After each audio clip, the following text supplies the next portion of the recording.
In Massachusetts, in February 1692, some young women began acting strangely. The reason was obvious: witchcraft.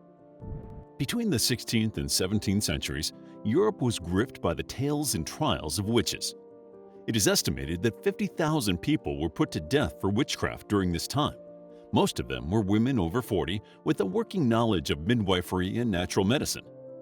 Tales of these witches undoubtedly would have reached the colonies in America by the end of the 17th century. In Massachusetts Bay, Salem town was a bustling trade port, and 10 miles inland lay the farming community of Salem Village. Salem Village was generally poorer than its seaside namesake, and there was a definable social divide between the poor farm families and the richer tradespeople. This divide was personified by two families: the wealthy porters, who had connections with the merchants in town, and the Putnams, who wanted greater autonomy for the village and stationed themselves as representatives for the farmers. This deep-seated rivalry bubbled under the surface when the Putnams influenced the instating of Samuel Parris as the village's pastor. He moved to Salem Village, bringing his family and an enslaved woman called Tituba, who he had acquired in Barbados. Parris was an Orthodox Puritan with a desire for personal gain. He had negotiated his contract very favorably, but soon attempted to add to his income and sought the ownership of the parsonage. His perceived greed and Puritan zeal divided the community further. At the time, several girls in the community were known to dabble in fortune-telling techniques. Some think it could have been inspired by Tituba, who may have practiced the religion of voodoo. But it was most likely a game designed to try and discover information about their future husbands. The technique said to have been used by the girls was known as Venus glass. This divination involved interpreting the shapes of an egg white dropped into a glass of water. In early 1692, Parris's 9-year-old daughter, Betty, and his 11-year-old niece, Abigail Williams, started to behave strangely. They had fits, screamed, contorted their bodies, and complained of pinching and biting sensations. Modern sources have attributed the behavior to anything from child abuse to eating bread made with rye containing the fungal infection ergot, from which LSD is derived. However, back then, these explanations would not have been considered. A book called Memorable Providences, relating to witchcraft and possessions, published in 1689, describes similar behavior attributed to witchcraft. One of the girls may have known about it, especially if they had developed an interest in the supernatural. It is entirely conceivable that the girls were acting out after being moved to a small village where many of the adults were engaged in petty squabbles and backbiting. Perhaps the attention they received from their antics caused other girls to join in. After the local doctor, William Griggs, could not find a medical reason for their behavior, he attributed it to witchcraft. Parris pressured the girls to identify the tormentors, and in response, they named 3 women who were marginalized within the community: Tituba, a slave, a hot-tempered beggar called Sarah Good, and an elderly woman by the name of Sarah Osborne, whose previous relationship with a servant had attracted the scorn of the villagers. These women were questioned, and all denied their involvement in witchcraft. The matter might have ended there if it wasn't for the subsequent confession of Tituba. Her motivation can only be speculated, but her position as an enslaved person made her particularly vulnerable. Many speculate she was beaten into confessing by Parris, something that Tituba later said happened. It is possible Parris may have wanted to protect the reputations of his daughter and niece. After several days of interrogation, the 3 women were brought before the local magistrates. On March 1, 1692, under oath, Tituba described visitations from a man who wanted her to sign his book, along with conversations with various animals, and she stated that she had made a deal with the devil. In her confession, she also implicated Good and Osborne and alluded that others were involved in the heresy. This damning statement landed all 3 women in jail. Although Tituba was ultimately spared the noose, she was kept in prison. A year later, when the trials were over, Parris refused to pay her jail fees, and she was sold to an unknown person. After Tituba's revelation, all hell broke loose, figuratively speaking. Hysteria grew surrounding the identity of the others supposedly involved with the devil. Other girls started to act as though they were possessed, including many members of the Putnam family, which has led historians to believe that the Putnams used the situation to their advantage, seeking revenge against those they disapproved of.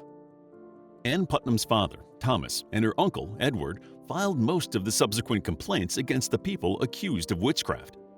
They did so on behalf of the girls too young to file the reports themselves. Recent handwriting analysis has ascertained that Thomas Putnam wrote over 100 court documents during the trials. The Putnam family members and in-laws accused dozens of people, and many of them were known to be family enemies. Charges were made against Rebecca Nurse and Martha Corey, who were both upstanding members of the community and prominent members of the church. With the arrest of these women, people feared that if they were capable of witchcraft, everyone was suspect. Magistrates even went as far as to question Sarah Good's daughter. At 4 years of age, the child's timid replies were interpreted as a confession. In April, dozens of people from Salem and the surrounding villages were brought in for questioning, and in May, the trial started in earnest. The governor of Massachusetts Bay Colony, Sir William Phips, established an official court of oyer and terminer to hear and decide the cases. The court was made up of 7 judges and presided over by the colony's lieutenant governor, William Stoughton. All the accused had to defend themselves without counsel, and the court willingly accepted spectral evidence, which was the claim that specters of the accused had attacked the victims. It cannot have helped their case that the young women under the supposed bewitchment were allowed into the court gallery, where they babbled, whimpered, and writhed while the accused took the witness stand. In true witch-finder logic, those who confessed or named other witches were spared, and those that maintained their innocence were put to death. You may wonder why anyone would choose to die rather than just say they were a witch, but in the staunchly religious communities at the time, they believed a confession to conspiring with the devil would stain their mortal soul. The Puritans believed that God would deal with those who admitted to dabbling in the occult, and therefore they did not need to be punished in this realm. Most people who thought the system unfair or questioned the legitimacy of these trials were too afraid of retribution to speak out. On June 2nd, the first victim of the trials had her case heard. Bridget Bishop was around 60 at the time of her trial. She had been accused and acquitted of witchcraft 10 years previously, and had the classic character for a woman accused of colluding with the devil. She was outspoken, gossipy, had an exotic manner of dress, and a flamboyant lifestyle. Despite being an upstanding member of the church, she also publicly fought with her husbands. She was widowed several times over, drank, played shovelboard, entertained guests in her home after hours, and was the mistress of 2 popular taverns. She was a prime target for the hysterical Puritans. In addition to the young girls, Bridget's brother-in-law testified against her. In a little over a week, she was tried, charged, and executed. On June 10th, she was taken to Gallows Hill and hung, despite professing her innocence to the end. Soon after, more people faced the noose, including Rebecca Nurse. As a pious woman of 71, her arrest and execution must have shocked the community. She had previously criticized the girls for experimenting in fortune-telling, calling it a wicked folly. Rebecca was found not guilty at her trial, which caused an outcry from the affected girls. Chief Justice William Stoughton asked the judge to consider a statement made by Rebecca, calling another accused woman one of us. Rebecca failed to respond promptly when asked about it in court, probably because she was hard of hearing, and the jury recanted their earlier decision, changing it to guilty. After the trial, Rebecca wrote a statement explaining that she meant fellow prisoner instead of fellow witch, but it was no use. She was excommunicated and hanged on July 19th. 4 more women were hanged that day, including Sarah Good, who stated that she was no more a witch than the judge was a wizard. On August 19th, 5 others hung for witchcraft. Included in this group was a former minister of Salem, Reverend George Burroughs. George had been arrested in his new home in Maine and accused of being the ringleader of the coven. While standing on the gallows, Burroughs recited the Lord's Prayer, something that it was said witches were incapable of doing. But despite this and some protests from the crowd, he was still hanged. 8 more people followed the same fate on September 22nd, including Martha Corey. Martha's elderly husband had also been accused. Giles Corey refused to enter a plea and was executed by being pressed beneath heavy stones. It took him 3 days to die. The accusations continued and spread to other communities, despite an influential minister condemning spectral evidence. But when the governor's wife was among the accused, he stepped in and ordered a halt to the proceedings. In October, a superior court of judicature replaced the court of oyer and terminer, and spectral evidence was no longer admissible. The trials continued into 1693, but only 3 people were convicted of being guilty. By May 1693, Governor Phipps had pardoned everyone held in custody, along with those convicted. In total, 19 people had been hung for witchcraft, with 1 crushing and 5 deaths in custody. In the following years, the witch trials came to be seen as a horrific tragedy. One of the judges, Samuel Sewall, publicly acknowledged his guilt and error in partaking in the proceedings. A surprising result of the incident was that the Salem trials changed U.S. court practices.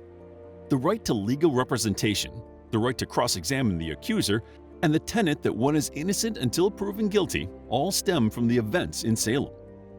As for the girls at the center of this nightmare, their stories remain largely untold.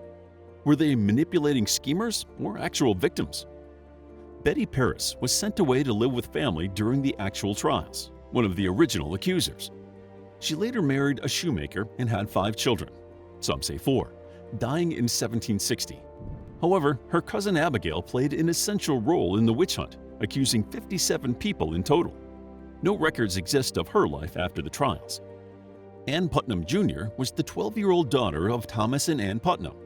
Although she was not part of the original incident, she accused over 60 people during the Salem trials, making her the most prominent figure in the witch hunt.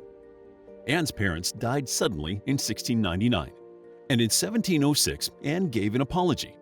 She said she had been deluded by the devil and begged for forgiveness. Anne was allowed to join the congregation of the Salem Village Church, but died 10 years later at the age of 37. Elizabeth Hubbard was an orphan who worked as a maid for her aunt and uncle, Rachel and William Griggs. William was the doctor who first diagnosed the girl's bewitchment. Elizabeth went on to testify against 29 people, and the motivation of her involvement is unknown.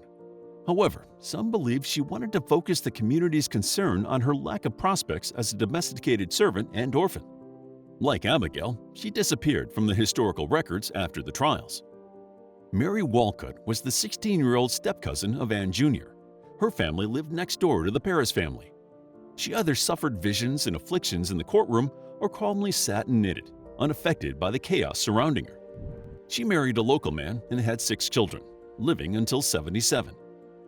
At 19, Mercy Lewis was one of the oldest of the afflicted girls. After Wabanaki Native Americans killed her mother and father, she moved to Salem and worked as a servant for Thomas and Ann Putnam. Mercy had briefly worked as a servant for the accused George Burroughs, and she testified in 16 cases. Mercy and Elizabeth were both orphans and did not have family standing in the community.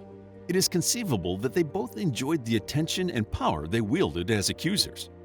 After the trial, Mercy had an illegitimate child but later married and moved to Boston with her new family. The final accuser was 20-year-old Mary Warren. Early on, she displayed signs of affliction but recovered when her employer, John Proctor, threatened her. John disagreed with the witch trials, criticizing them from the start. Mary was then suspected of witchcraft herself. During her trial, she was accused of faking her earlier symptoms. She responded by going into fits similar to those of the other girls.